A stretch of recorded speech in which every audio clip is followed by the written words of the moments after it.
الخير عليكم جميعا. بشكر الاورجنايزرز على الايفنت الجميل ده وسعيد جدا بلقائكم. زي ما المقدمين كده قالوا انا اسوسيت بروفيسور في الجامعه الامريكيه وفي جامعه عين شمس كمان، متخرج من عين شمس، بعتز بيها. انا عارف ان في جمهور كبير هنا في عين شمس.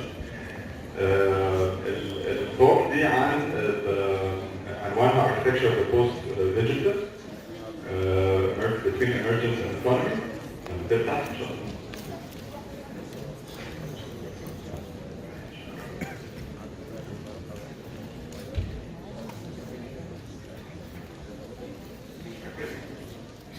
شكرا. زي ما هنشوفوا كده يعني عشان موضوع Computational Design بحاول أترجم كل حاجة لكود يعني. ده عنوان التيم بتاعنا. You know nothing about architecture. فاللي بيعرف بروجرامينج شويه يمكن يفهم احنا بنتكلم عليه. وانا خدت الفرصه دي الحقيقه عشان يعني it's not about you طبعا، احنا مش هنقصد you know nothing، كلنا we're still learning. it's a continuous learning environment. احنا في تعلم مستمر، ويمكن ده اللي اقصده فعلا من اللي هنشوفه في التوك دي. في تعلم مستمر سواء في البحث العلمي او في الممارسه المهنيه او في التيتشنج نفسه. في التدريس نفسه بنتعلم من الستودنتس بتوعنا زي ما احنا بنحاول ان احنا نعمل تيتشنج وتدريس. يمكن هنتكلم شويه عن مجال الكومبيتيشنال ديزاين، وهتشوفوا كده ان احنا شويه عندنا بري كونسبشن او بيرسبشن كده مسبق عن ايه الكومبيتيشنال ديزاين. ودايما بيجي في بالنا اول حاجه زي ما شفنا من بعض التوكس كده موديلنج وفيجواليزيشن وريندرنج وبيم وحاجات زي كده. والحقيقه انه المجال ده تطور جدا بحيث ان هو بقى فيه اسبكتس كتيره جدا اكبر من كده بكتير، ويتيح للمعماري ان هو يفكر في وورلدز مختلفه جدا، في يونيفرس مختلفه تماما. وعشان كده هنلاقي ان في حاجات لو هانجينج فروت او حاجات قريبه كده في المنال يعني. اول حاجه فكره الديزاين اكسبلوريشن. ايه فكره ان في تول بتتيح لنا ان احنا نقدر نستكشف. فما هياش فكره ان انا مجرد بقدر اعمل ريندر كويس او موديل كويس بتساعدني ان انا اقدر استكشف التصميم بتاعي. بقدر اعمل زي ما شايفين كده في الايمج ده عن طريق مثلا جينيتيك الجوريثمز او جنريتيف ديزاين تولز. بقدر اوصل لحلول لا نهائيه، وفي نفس الوقت بقدر اعمل ناروينج داون او فانلينج داون بحلول منطقيه انتيوتيف شويه يقدر المعماري يستنتجها. وده عن طريق في تولز كتيره جدا بتحاول ان هي تفكر زي ما البني ادم بيفكر.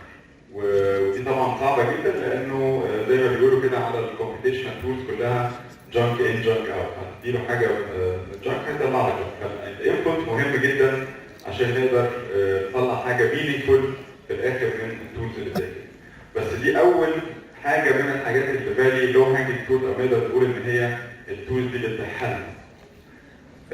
وبالتالي لو بصينا على فكره كمان يعني كان في منظر ومعماري مشهور اسمه ماريو كاربو كان بيقول ان في حاجه اسمها او سمى كده سلسله كتب بتاعته The First Digital Turn او التحول الرقمي الاول. وكان بيتكلم فيه على فكره انه فكره الميكنج او الكرافتنج عموما ابتدت تتغير شويه نتيجه دخول الديجيتال تولز.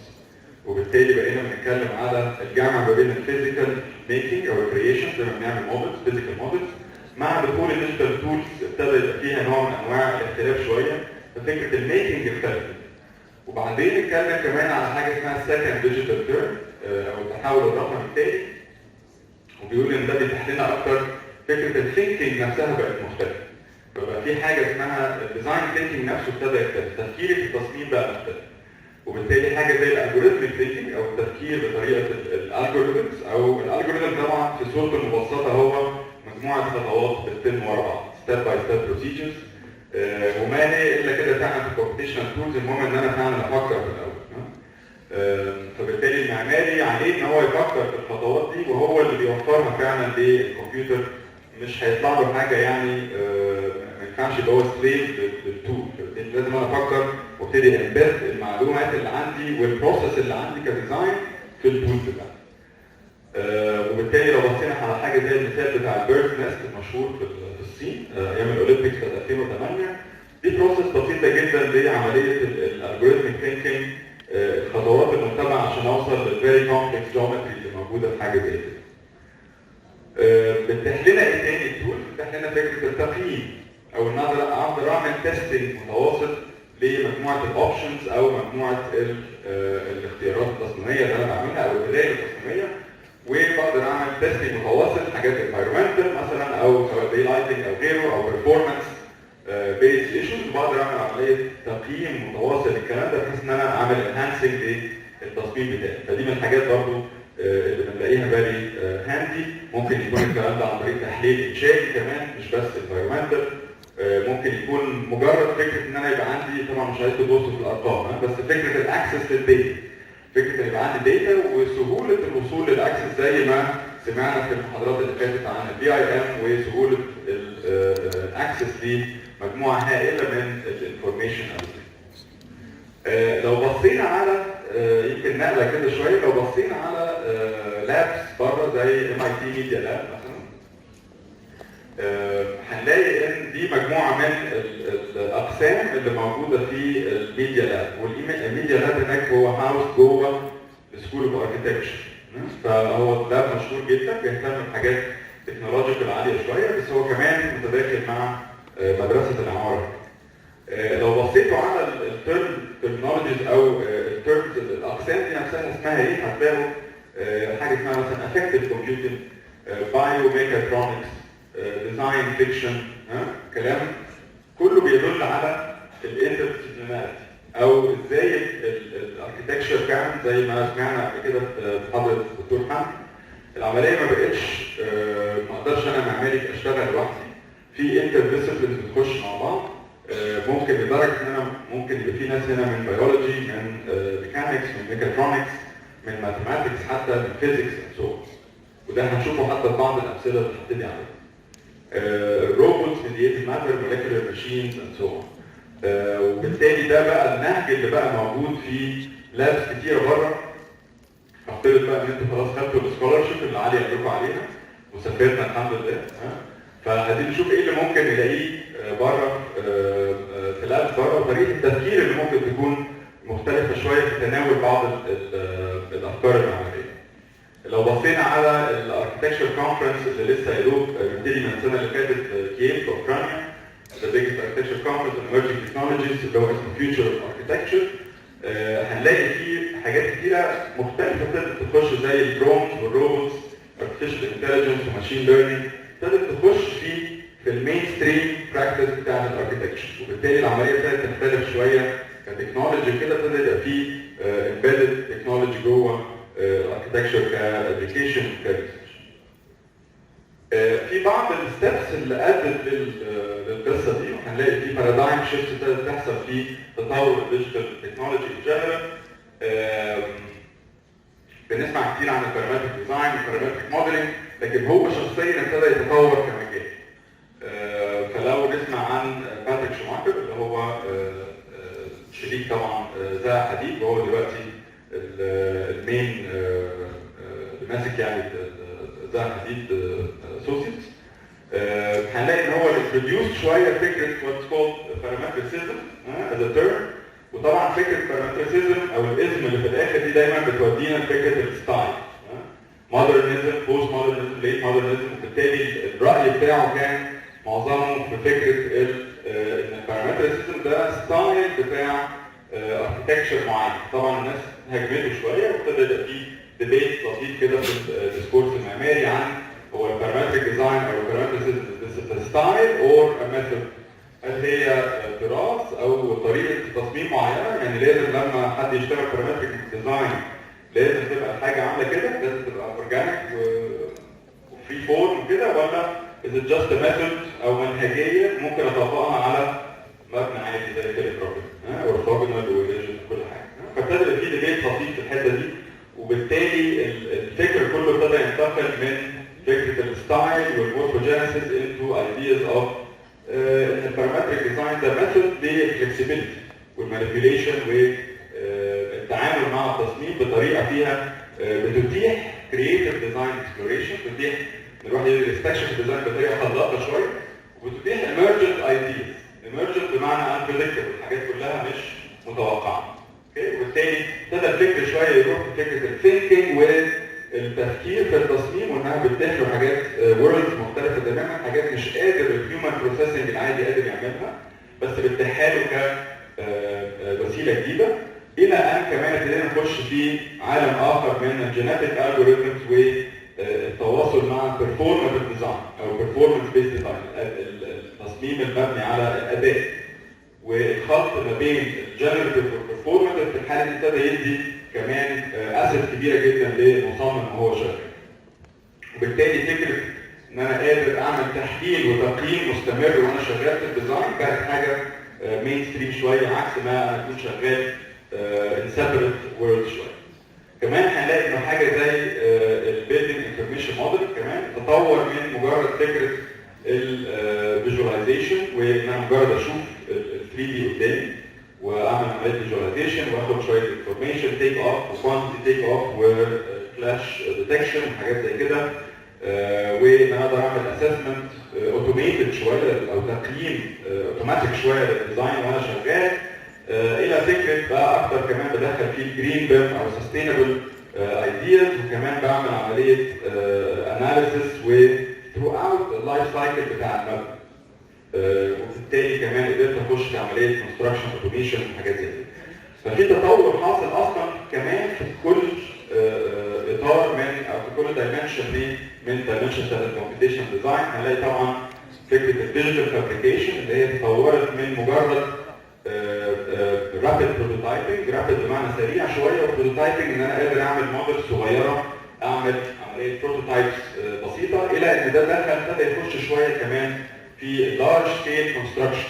ابتدينا نشوف الكلام ده في بعض التولز والروبوتس وال3 دي برينتنج، ابتدى يخش طبعا في مجال اكبر من كده، مش مجرد تجارب في اللاب، لا ابتدت تخش في اللارج سكيل كونستراكشن والاسامبلي كمان في العمل.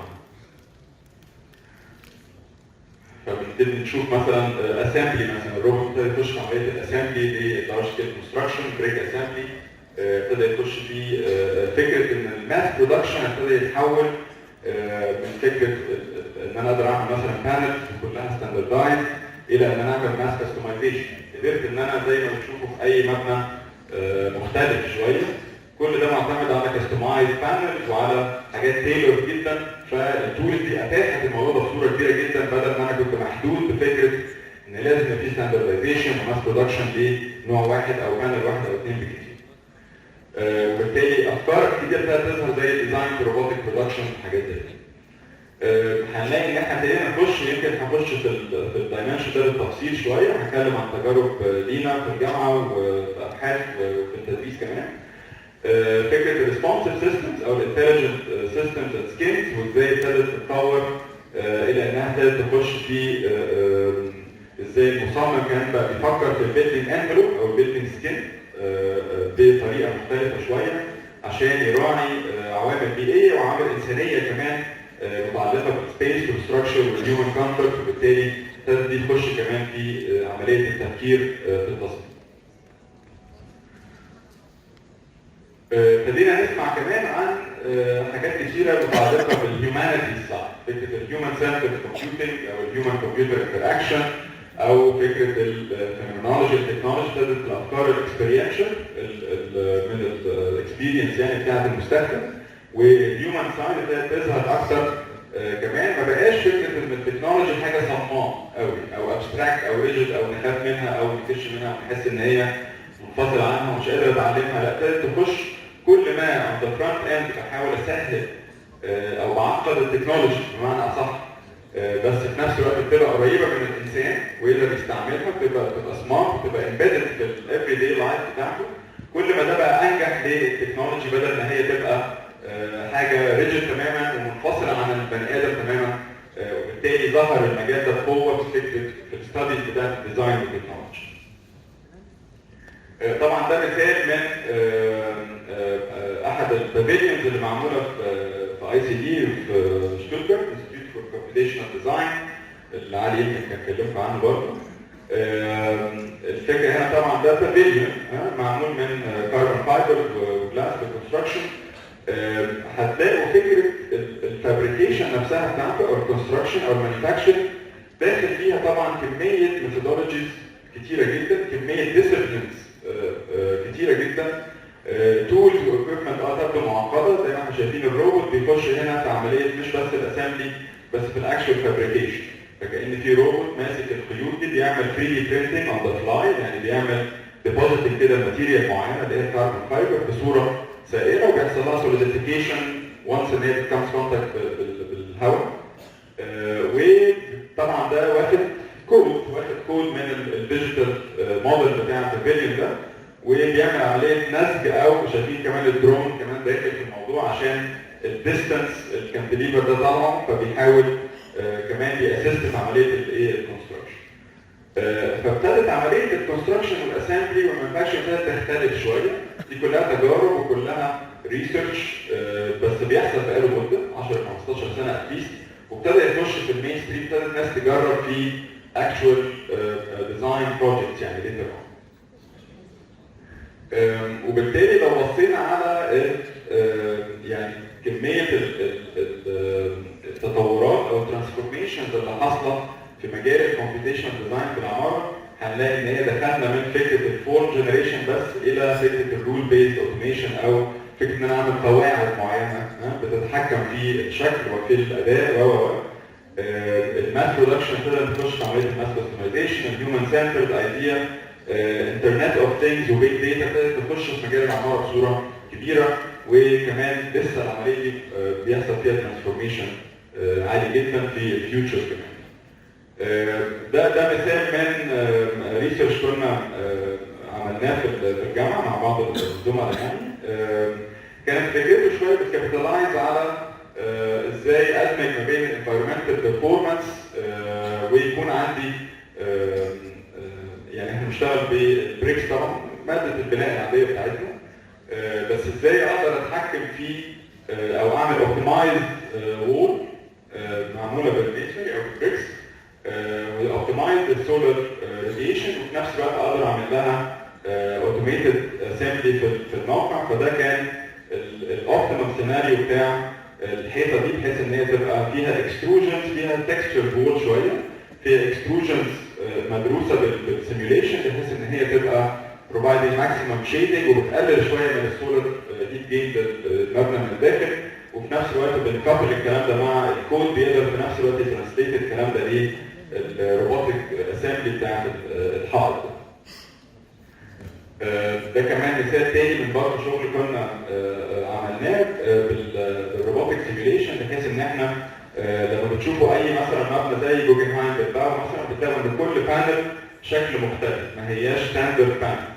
وبالتالي هنا كانت الفكره ان احنا نقدر نترانسليت الكلام ده، نعمل ميكانيزم لمولد، مولد يعني نقدر نعمل فورم عليه ونغيره بس ادجستبل، بمعنى ان احنا كل مولد بنغير الماده بتاعت مثلا اذا كانت سيليكون او حاجه زي كده، بنصب عليها يوزنج الروبوت، فالروبوت بيستخدم كديبوزيتنج ميكانيزم، وبنصب عليها مثلا بانل معينه اذا كانت كلاي او خلافه، وبعد ما الماده دي بيحصل لها دراينج بننقلها وبنادجست المول تاني يوزنج تكنيك كده اسمه مالتي بوينت فورمينج، بنغير المول ونقدر نصب بانل ثانيه بشكل جيومتري ثانيه تماما. وبالتالي في الاخر لما يبقى عندنا الوول كلها احنا ضامنين او جارانتينج ان الجيومتري مظبوطه جدا، لان كلها جايه من الموديل اللي هو اوريدي كان فيه الكيرفتشر مثلا اللي احنا عايزينه. وبالتالي ده تكنيك برضه حاولنا نستخدمه في القصه دي. احد الكودز اللي كانت انسبايرنج لينا جدا واحنا شغالين فكره انه الكود بتاع دونالد نورمان بتساوي الانفيزبل كمبيوتر، اللي كان بيقول فيها the most profound technologies are those that disappear. زي ما قلنا التكنولوجي كل ما كانت حاجه في وشنا كده بنكش منها شويه. فبالتالي التكنولوجي الانجح اللي هي تبقى امبيدد، بتخش جوه تبقى فعلا انفيزبل، زي ما بتشوفوا في السمارت فونز والجوجل جلاسز، الحاجات دي كلها عباره عن تكنولوجيز وصلت من التطور بحيث ان هي بقت ما يسمى يوبيكيتس او يوبيكيتس كومبيوتنج، اللي هو داخله في الافري داي لايف بتاعتنا.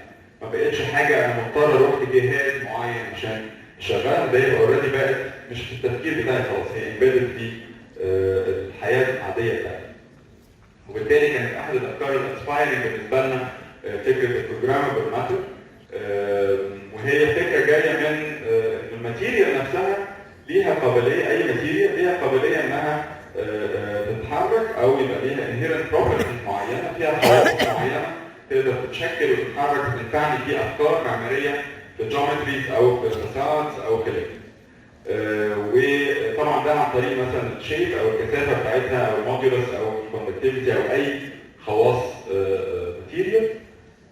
ابتدينا طبعا نبص على اكزامبلز كتيره زي ما يمكن انتم عارفين البحار تاورز في ابو ظبي، وفكره البانلز او الريسبونسيف بانلز الموجوده في الواجهات بتاعته اللي بتستجيب للشمس وبتتحرك مع عشان تعمل يعني كومفورت جوه الفراغ.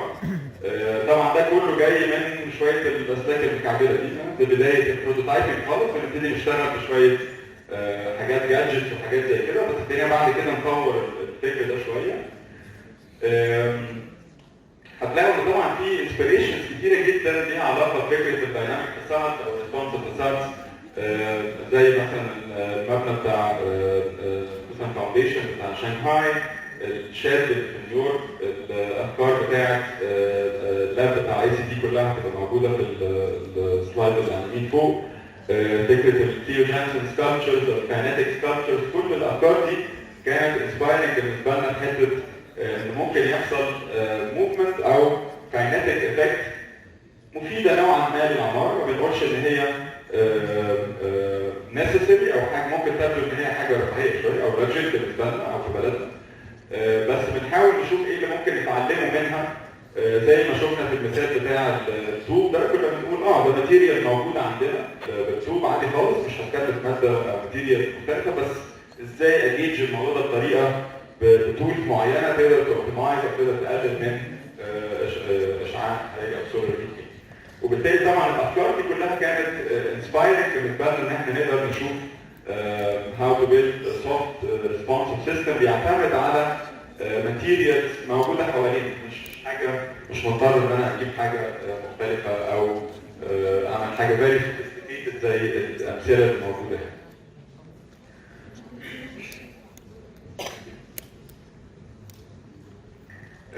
ده مثال شويه من بعض الحاجات اللي الطلبه بتوعنا كانوا عملوها برضه من كده على مدار الكام سنه اللي فاتت.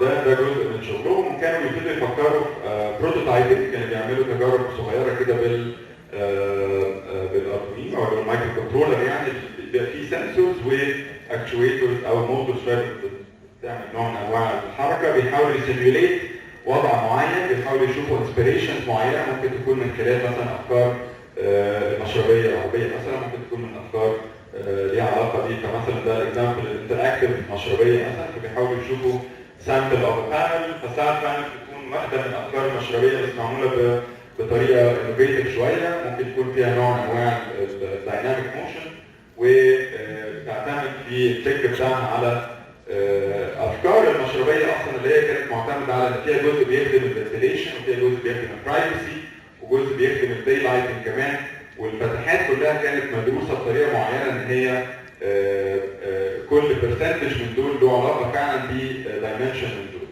فابتدوا طبعا بيفكروا في ده كان اكسرسايز كده اسبوعين، يعني ما كانش حاجه طويله، بس كان جزء منهم بيخدم فكره الديزاين بتاعهم.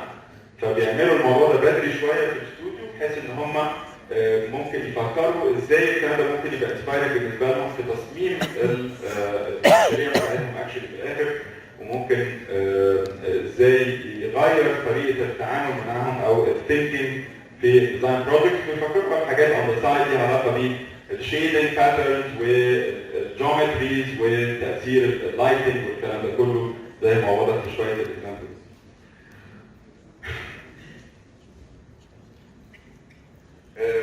بعد كده قلنا طيب خلينا نلغي الموضوع ده شويه، خلينا نفكر في ماده اباندت برضه موجوده حوالينا شويه، ماده بسيطه جدا زي الخشب. وزي ما شايفين الخشب بيتم ان هو لو جه عليه رطوبه، احنا اعتمدنا على الفكره دي شويه، بس لو جه على الخشب رطوبه طبعا بيحصل مشكله، كلنا بنشتكي الموضوع ده بالذات في الاماكن الرطبه شويه.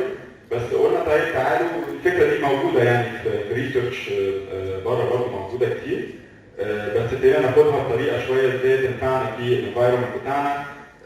حتى لو ما هوش هيومن تماما، احنا جونا طبعا مش هيومن، بس ابتدينا نفكر في افكار مختلفه ازاي نخلي الموضوع ده ابليكابل شويه ونستفيد بيه في بروتوتايبس ممكن تغير من طريقه تفكيرنا برضه في الديزاين شويه. الفكره كانت معتمده على ان الخشب شخصيا بيتاثر بالهيوميديتي او بالرطوبه في اجزاء، ده مثلا كروس سكشن في جذع الشجره، كل كروس سكشن من دول سواء كان راديال او تانجنشال او لونجيتيودينال بالطول بيتاثر بالرطوبه بطريقه مختلفه شويه. وبالتالي الباندنج او الوركينج بتاعه بيختلف على حسب تاثره بالمويستشر كونتنت وعلى حسب قطعيته بالظبط وعلى حسب كذا فاكتور كمان هنتكلم عنه. وبالتالي كان ابتدى يخش معانا ناس من ده في الريسيرش يعني بتاعنا، ابتدى يخش ناس معانا من تخصصات مختلفه، وده برضه بنفيت زي ما كنت بتكلم في الاول. مهم جدا ان الديسيبلين المختلفه تخش في الاركتكشر بتسري العمليه التصميميه وفي التفكير نفسه وفي الجيومتريز اللي ممكن تحصل حاجات ما كناش متخيلينها شويه.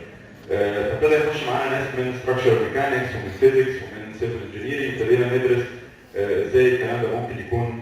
ابتدينا نخش على كونسول ده مالتي فيزيكس سوفت وير، وازاي ممكن يعمل بريدكشن للحركه بتاعت الخشب نتيجه استجابته للرطوبه. ابتدينا نفكر في البيهيفير بتاع الخشب عامل ازاي، شفنا انسبيريشنز مختلفه من لابس برضه بره، ابتدينا نشوف افكار ليها علاقه بالانتجريتي ستراكشرز وبالافكار بتاعه الشيب ميموري الويز اللي هي بتحتفظ بالذاكره بتاعت الشكل وبعدين ترجع للانيشال شيب بتاعها. دي كانت كلها برضه انسبايرنج بالنسبه لنا. ابتدينا نعمل اكسبيرمنتس مختلفه شويه على سامبلز معينه، وابتدينا نشوف مثلا هنا الاتجاه بتاع او البروبورشن او نسبه السامبل بتاعتنا ونوع الخشب والبروبورشن بتاعه والثيكنس بتاعه، كل دي فاريبلز وبارامترز داخله معانا في التصميم بتاعنا، وبالتالي الرياكشن بتاعنا نفسه بيختلف. وابتدينا نلاقي طبعا الاستجابه للخشب وانس ان هو يتعرض للهيوميديتي بنلاقي فيه حركه معينه بتحصل. ابتدينا نشوف ازاي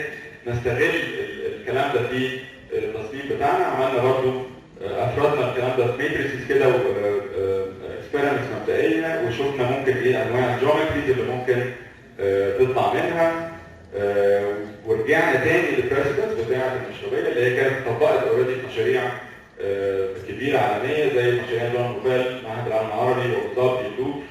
وابتدينا ندرس العمليه دي بالتفصيل شويه ونعمل شويه تجارب مبدئيه. قالوا لي بس فاضل 5 دقايق انا لازم اجري شويه. ابتدينا نعمل شويه تجارب مبدئيه في الاشكال اللي ممكن تطلع والمورفولوجيز اللي ممكن تطلع من الكلام ده. بانلز ممكن تشتغل بالطريقه دي تبقى افكتيف شويه.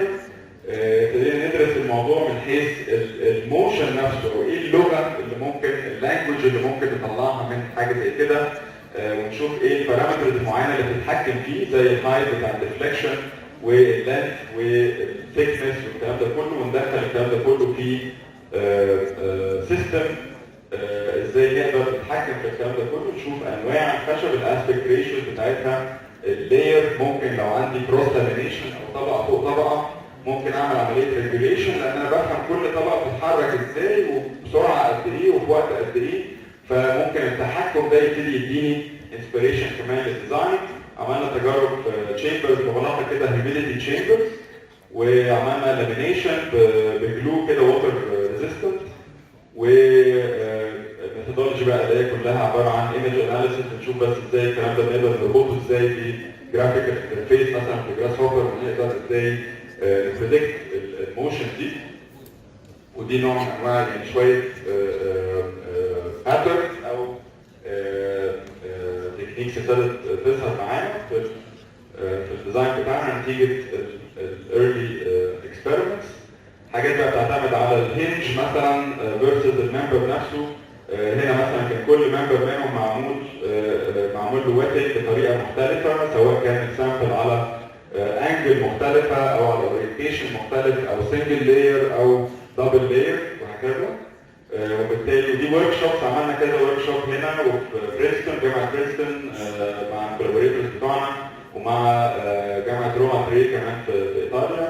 وابتدينا نشوف برضه الكلام ده ممكن يودينا فين في افكار ليها علاقه بافكار معماريه، وده جزء من كمان الاوتبوت بتاعنا بندرسه برضه على الفيزيكس سيميوليشن سوفت وير، ونشوف ممكن الكلام ده يودينا فين.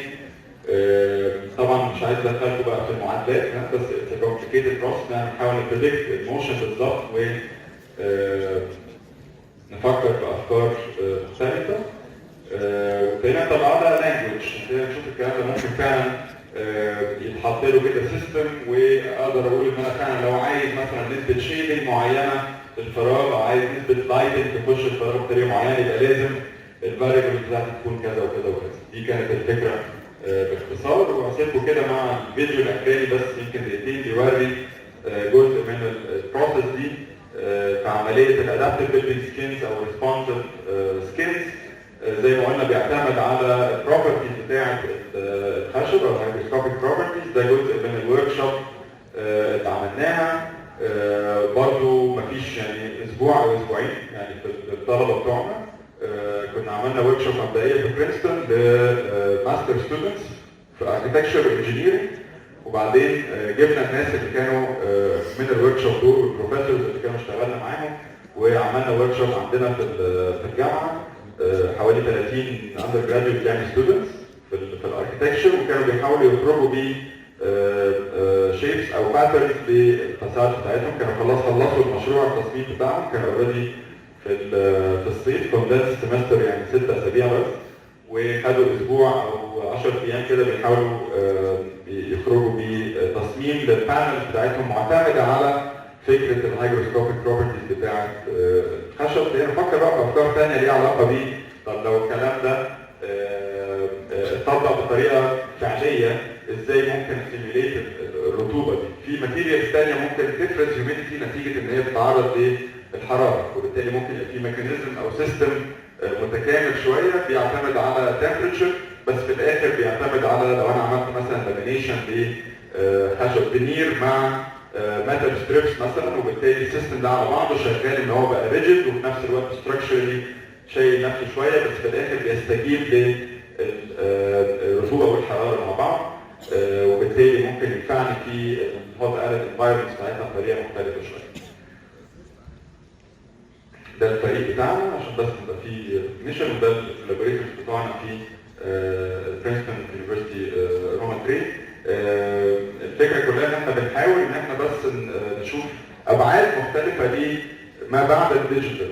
مش عايزين كل فكرنا يبقى كومبيوتيشنال بمعنى ان هو خلاص قصه محفوظه بعمل موديلنج على السوفت وير الفلاني، لا ايه الوردز اللي ممكن تتفتح قدامنا نتيجه ان احنا بنعمل دايلوج ما بين الديجيتال والفيزيكال وورلد مع بعض.